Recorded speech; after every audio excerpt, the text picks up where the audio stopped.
है? हिंदू शेर है? हिंदू थोड़ी ना कोई आलतू फालतू, हिंदू शेर है। सनातन हर हिंदू, हर युवा शेर है और वो आगे बढ़ता है। शेर, शेर यानी हिंदू, हिंदू शेर है। तो मैं बोलता हूँ, इस शब्द को 1000 बार बोलता हूँ और 1,00,000 बार बोलूंगा कि हिंदू शेर है, कि मैं राजनीति करूं।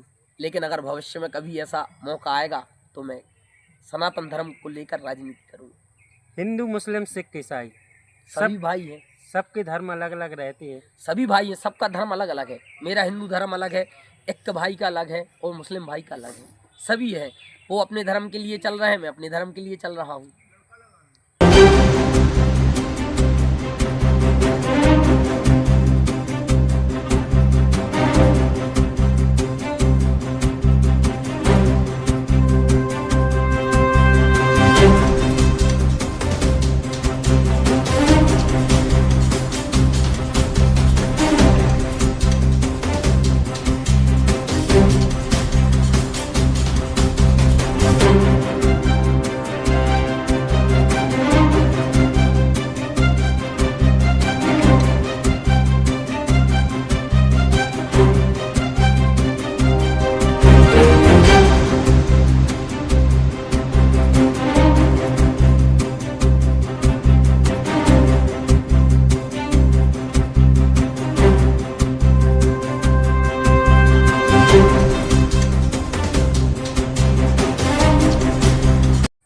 अपना समय व्यर्थ जो हर जगह खड़े होकर करता है, वो अपने मंदिर जाए और आधे घंटे का हनुमान चालीसा करे और अखंड रामायण, सुंदरकांड, यह सब मंदिर में बैठ के पाठ करे और हिंदू एकत्रीकरण हो और सनातन आगे बढ़े।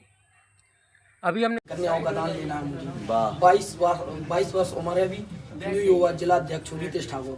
अब आपका आशीर्वाद रहेगा, अगर मैं जिला में अगर काम करूंगा तो अवश्य बालाजी सरकार की कृपा से मैं 1000 कन्या। क्या बात, क्या बात।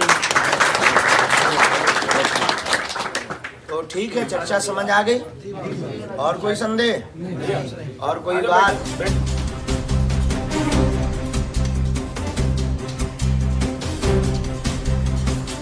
नमस्कार, मैं हूं लक्ष्मी पांडे ढाना और आप देख रहे हैं खबर क्रांति न्यूज। आज हम आपको एक सागर जिले के एक ऐसी हिंदू नेता से ही मिलवाएंगे कि जो पर्दे के पीछे रहकर कुछ ऐसे कारनामे करता है कि जो चर्चाओं में तो रहता है, शहर के तमाम व्यक्तियों, तमाम लोग उनको जानते हैं, लेकिन कभी सामने से उनने किसी को फेस नहीं किया।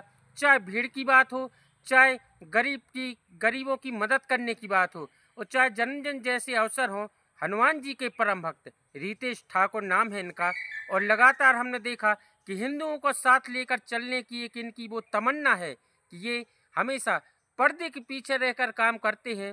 भीड़ इकट्ठी भी हो जाती है, सब एक फ़ोन और 10 फ़ोन का काम रहता है, तमाम भीड़ इकट्ठी रहती है, लेकिन कभी ये खुलकर सामने नहीं आए। हमने इनको खोज कर निकाला और ढूंढा इनको कि आखिर कौन है रितेश ठाकुर। तो बातचीत होगी रितेश ठाकुर से। भाई साहब, बहुत बहुत स्वागत है खबर क्रांति न्यूज में। जय श्री राम, जय बागेश्वर धाम।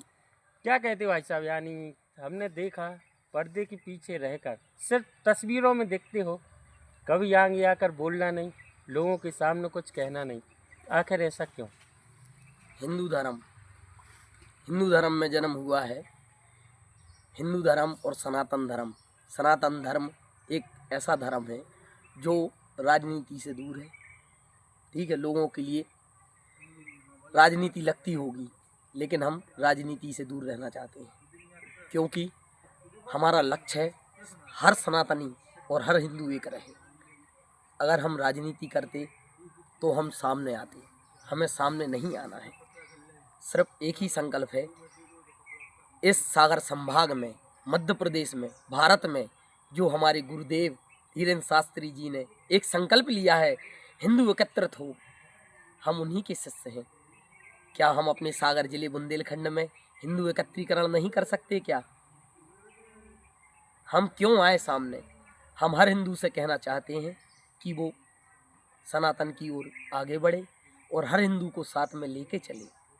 गोपालगंज से लेकर पहलवान बब्बा तक और गोपालगंज से लेकर परेड मंदिर तक कई ऐसे आयोजन होते हैं शहर में भी, हमने युवाओं के मुंह से सुना है कि जब एक बच्चा पैदा होता है तो माँ बोलता है, लेकिन कई यहाँ के लड़कों ने बताया और ऐसी चर्चाएं भी रही कि आप जब यानी बोलना सीखे थे तो आपके मुंह से पहला शब्द राम निकला था। जी, मेरे पिताजी, मेरी माताजी और मेरे दादाजी ने बहुत कोशिश की कि मैं सब लोगों का परिवार में किसी का एक नाम लूँ, लेकिन राम जी की असीम कृपा से हनुमान जयंती के दिन मेरा जन्म हुआ था, मंगलवार था, और जब मैं बोलना सीखा तो पहला शब्द राम निकला था।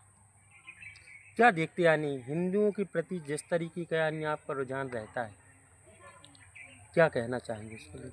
राम जी की असीम कृपा से हम सभी हिंदू सनातनियों को यह मैसेज डालना चाहते हैं कि सभी सनातन की ओर बढ़ें और हिंदू अपना समय व्यर्थ जो हर जगह खड़े होकर करता है वो अपने मंदिर जाए और आधे घंटे का हनुमान चालीसा करे और अखंड रामायण, सुंदरकांड, यह सब मंदिर में बैठ के पाठ करे और हिंदू एकत्रीकरण हो और सनातन आगे बढ़े। अभी हमने देखा बागेश्वर धाम की एक अच्छी बहुत प्यारी यात्रा निकली वृंदावन तक, उसमें सागर में नेतृत्व हुआ, भीड़भाड़ भी काफ़ी देखी गई।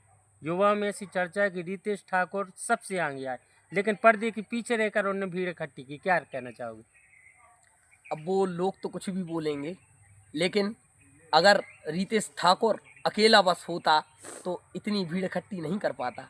हमारे सनातन और हिंदू भाई जागे और हमारे एक मित्र हैं जो हमारे हमेशा साथ और पास रहते हैं, कनेरा की शुभम घोषी जी, जिन्होंने हम लोगों ने बैठकर चर्चा की क्या किया जाए, तो उनने बोला भाई फालतू के काम ना करके एक यात्रा ऐसी निकाली जाए जिसमें हमारे सागर जिले के सभी भाई हिंदू एकत्रित हों।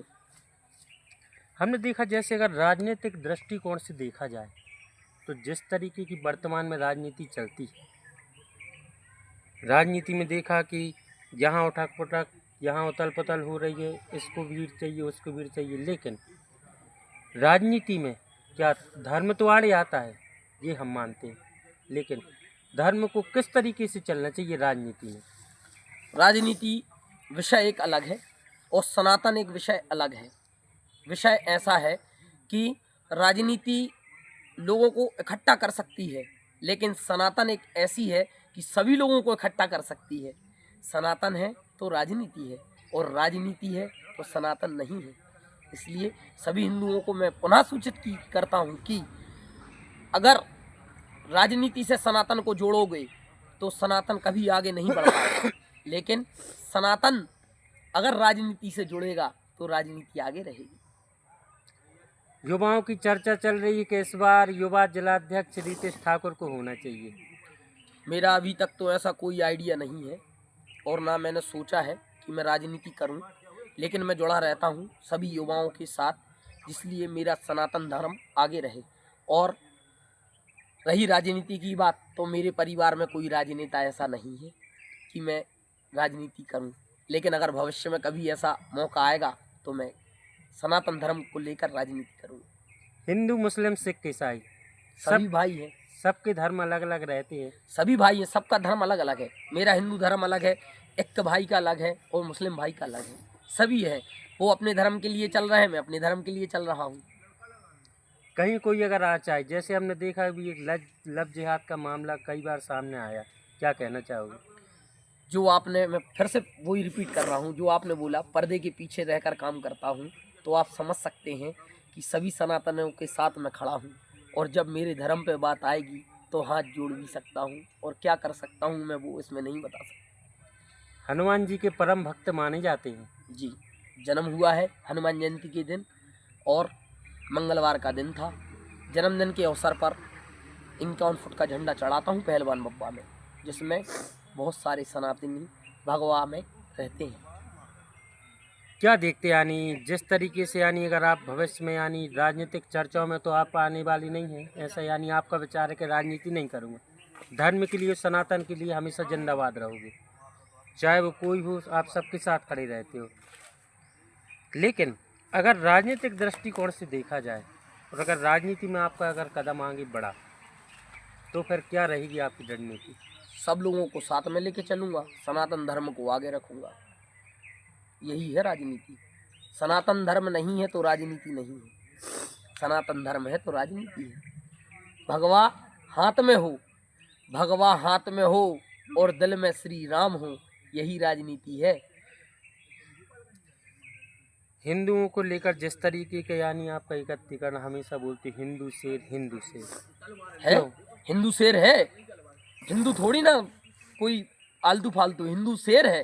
सनातन हर हिंदू हर युवा शेर है और वो आगे बढ़ता है। शेर, शेर यानी हिंदू, हिंदू शेर है। तो मैं बोलता हूँ, इस शब्द को 1000 बार बोलता हूँ और 1,00,000 बार बोलूंगा कि हिंदू शेर है। हमने देखा कि आपका एक हम वीडियो देख रहे थे कि जिसमें बागेश्वर धाम से आपने सन 2018 के करीब का वीडियो होगा। जी 2018 में मिला था मैं, पहली बार सागर बुंदेलखंड में मेरी मुलाकात हुई थी और मैंने एक दृढ़ संकल्प लिया था, मैं छोटा था, कि अगर मैं अपने पैरों पे खड़ा हो जाऊंगा और मेरी टीम बनेगी तो जो गरीब कन्या हैं जिनके मम्मी पापा नहीं हैं उनके कन्यादान में करूंगा। तो मेरा एक संकल्प भी है। आप वहाँ से बोल के आए थे बागेश्वर धाम में कन्यादान की शुरुआत हो गई। और अब राम जी ने जो इच्छा चाही होगा वही, जो राम रुचि रखा, यानी हमारे गुरुदेव को जो भी हो, हम तो यानी उनके शिष्य हैं। गुरुदेव ने स्टार्ट कर दिया यानी मेरा जो भी हो, हम तो यानी उनके शिष्य हैं। गुरुदेव ने स्टार्ट कर दिया यानी मेरा भी भागीदार रहा उसमें। आगे क्या है कि रणनीति क्या चलेगी अब? आगे की रणनीति यही है कि सागर बुंदेलखंड मध्य प्रदेश में सनातन हिंदू एकत्रीकरण अब जाग चुका है और हिंदू अब एकत्रित हो रहा है। अब मेरी एक रणनीति है कि 22 जनवरी राम मंदिर के निर्माण के दिन, तीसरी वर्षगांठ के दिन, एक हिंदू एकत्रीकरण यात्रा निकाली जाएगी जिसमें 51,000 दीपक जलाए जाएंगे और सागर संभाग का हिंदू शेर जागेगा और उस यात्रा में रहेगा। हमने देखा कि जिस तरीके से यानी लोगों की जो मन में कुछ शंकाएं रहती हैं, कई हिंदू संगठन है अपने सागर में जो काम कर रहे हैं। लोगों में ये भी रहता है कि किस संगठन में जाएं, किस में ना जाएं, लेकिन आप एक बिना संगठन यानी जो आपकी यानी फ्रेंड सर्कल है, जो आपका यानी हमने देखा जन्मदिन पे जो आप पहलवान अब्बा पे जो 51 फुट का आप झंडा चढ़ाते हो, आपका संकल्प ये भी सुना कि 101 फुट का भी चढ़ेगा आप। जी 11 वर्ष की उम्र से 11 फुट का झंडा चढ़ाया था। आज 28 साल का हो गया हूँ, 51 फुट का झंडा चढ़ा रहा हूँ, लेकिन 101 फुट तक इसको ले जाना है। प्रेरणा कहाँ से मिलती है? सब बजरंगबली हनुमान जी देते हैं, रामचंद्र भगवान देते हैं। मैं तो माध्यम बना हुआ हूँ, प्रभु करवा रहे हैं, करता जा रहा हूँ। पारिवारिक दृष्टिकोण से अगर देखा जाए तो हमने देखा कि पिताजी गवर्नमेंट जॉब में हैं। कहते एक पिता का सपना होता है कि अगर हम गवर्नमेंट जॉब में हैं तो बच्ची को भी आगे ले जाए। आपने पीएससी की मेंस तक पास किया है जहाँ जी 2019 में मैंने MPPSC का प्री मेंस और इंटरव्यू तक नहीं पहुँच पाया मैं, क्योंकि तबीयत ख़राब हो गई थी। इंदौर में रहा 3 साल, उसके बाद लॉकडाउन में घर आ गया और जो यानी अखिल भारतीय विद्यार्थी परिषद में भी मैंने काम किया। तो उसके बाद से जो मैंने देखा कि राजनीति अब नहीं करनी है, लेकिन एक हिंदू एकत्रीकरण इतना बड़ा करना है कि सारा हिंदू एक हो जाए। लगता नहीं यानी कि पिता को देख के कि पिताजी गवर्नमेंट जॉब में हम भी जॉब करें, लेकिन सिर्फ एक संगठन आप तो पकड़े को हमें तो हिंदू हिंदू हिंदू क्यों? आखिर अंदर से इतनी उत्साहित क्यों रहती है? लगती है हर पिता का एक सपना होता है कि जिस पोजीशन पे हम हैं उससे बड़ी पोजीशन पे हमारा लड़का पहुँचे, लेकिन हम लोग 4 भाई हैं, 1 भाई 2 भाई तैयारी कर रहे हैं।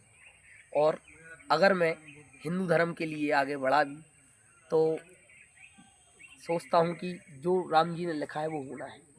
अभी हम बैठे थे, हम देख रहे थे कि कुछ ऐसे भी गरीब आते हैं जो प्रतिदिन दरबार में आते हैं आपके दरवाजे में, जी वो जी। खाली नहीं जाते। मैं ये तो नहीं पता मुझे कि मैं मदद करता हूँ कि कौन करता है, लेकिन हमें इतना पता है कि जो व्यक्ति हमसे मिलता है तो वो परेशान नहीं होता। जैसे एक कहावत बोली जाती है कि इंसान भूखा सो सकता है, भूखा उठ सकता है, भूखा सो नहीं सकता। ऐसे ही हम मानते हैं राम जी की कृपा से जो भी व्यक्ति हमारे पास आता है तो उसकी मदद हमारे हाथ से हो जाती है।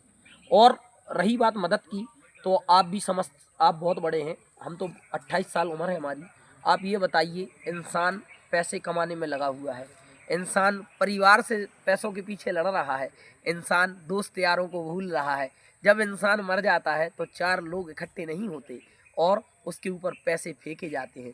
वो जो मरता है वो इंसान पैसे ले नहीं जाता। तो बताइए आप, पैसे की क्या वास्तविकता है? पैसा है, जीने के लिए पैसा है। पैसा आप कमा सकते हैं, ठीक है, पैसा आप रख सकते हैं, लेकिन एक यूनिटी, एक दोस्त, एक परिवार, एक रिश्तेदार नहीं कर सकते आप। तो बताइए आप क्या कर सकते हैं? मदद है, मदद हम नहीं, मदद भगवान करते हैं। तो हम तो पूरा श्रेय भगवान को देते हैं, रामचंद्र भगवान के लिए। जो बोला है रामचंद्र जी ने वो हमें दिया है। देखे अगर तो हिंदुओं में कुछ सुधार की भी आवश्यकताएं हैं।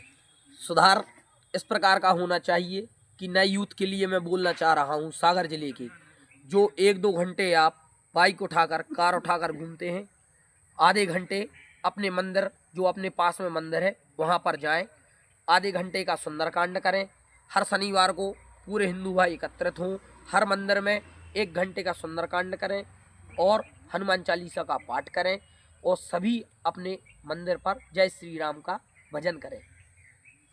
यदि युवाओं ने चाहा, और क्या है कि भारतीय जनता पार्टी अब ऐसी पार्टी है कि कब किसको कहाँ से निकाल के लिया और राजा से रंग बना दे। ये हमने देखा कि अगर आपको युवाओं की ऐसी एक सोच है, रितेश ठाकुर जिलाध्यक्ष के लिए नामित हो, तो राजनीतिक सुधार से कितना, किस तरीके से राजनीति में बीजेपी का झंडा लगाएंगे या भगवा चलेगा? हम दोनों झंडा लेके चलेंगे, बीजेपी का भी और भगवा का भी। क्यों? सनातन हिंदू एक ऐसा सनातन है कि जो मैं ज़मीन से यहाँ तक पहुँचा हूँ, मैं अपनी सनातन को लेके पहुँचा हूँ। और अगर मेरी रुचि होती राजनीति में तो मैं सनातन को नहीं रख पाता, मैं राजनीति करता। लेकिन मेरे बचपन से और अभी तक और आगे भी जो मेरा भविष्य रहेगा वो सनातन के लिए ही रहेगा। भली मैं कहीं पहुँच जाऊँ लेकिन सनातन मेरे साथ चलेगा। रितेश भाई, आपसे बात करके बहुत अच्छा भी लगा। और एक हिंदुओं के लिए लास्ट सवाल है आपसे, हिंदुओं के लिए क्या संदेश देना चाहोगे? हिंदुओं को ये संदेश देना चाहता हूँ, सागर जिले के, सागर बुंदेलखंड के, सागर के संभाग को, कि जागो रे हिंदू जागो, अपने कामों में व्यस्त मत रहो, खाना खा के सो मत, अपने धर्म के लिए आगे खड़े हो और अपने सनातन को लेके आगे बढ़ो। और सभी युवा साथी एकत्रित हों और जितने भी कार्यक्रम होते हैं हिंदुओं के, उसमें आगे बढ़कर आगे खड़े रहो। तो हमारी बात हुई एक पर्दे के पीछे रहकर रितेश ठाकुर जिस तरीके से काम करते हैं सनातन के लिए, सिर्फ राजनीति में जाना उनका कोई उद्देश्य नहीं है कि हमें राजनीति करना। राजनीति भी करेंगे तो उनके साथ चाहे पार्टी कोई भी हो, भारतीय जनता पार्टी का भी झंडा लेके चलेंगे, लेकिन उसके साथ सनातन का जो उनका जो ध्वज है, ध्वज पताका जो उन्होंने जो हाथ में थामी है, वह अपने साथ लेकर चलेंगे। युवाओं का हमेशा साथ रहता है। हमने इनको ढूंढ कर निकाला, ये कभी सामने नहीं आना चाहते। हमने इनको देखा, कई कार्यक्रमों में देखा, तो हमको ये, हम सोचते हैं, शहर के कई लोग ऐसा सोचते कि ये कौन है रितेश ठाकुर, ये कौन है रितेश ठाकुर। आज हमने खोज कर निकाला और आज हम आपको दिखा रहे हैं। तो सुनिए आप सभी कि रितेश ठाकुर ने क्या कहा और हिंदुओं के प्रति इतना प्रेम आखिर रितेश ठाकुर क्यों बरसाते हैं। लक्ष्मी पांडे ढाना, खबर क्रांति न्यूज, सागर।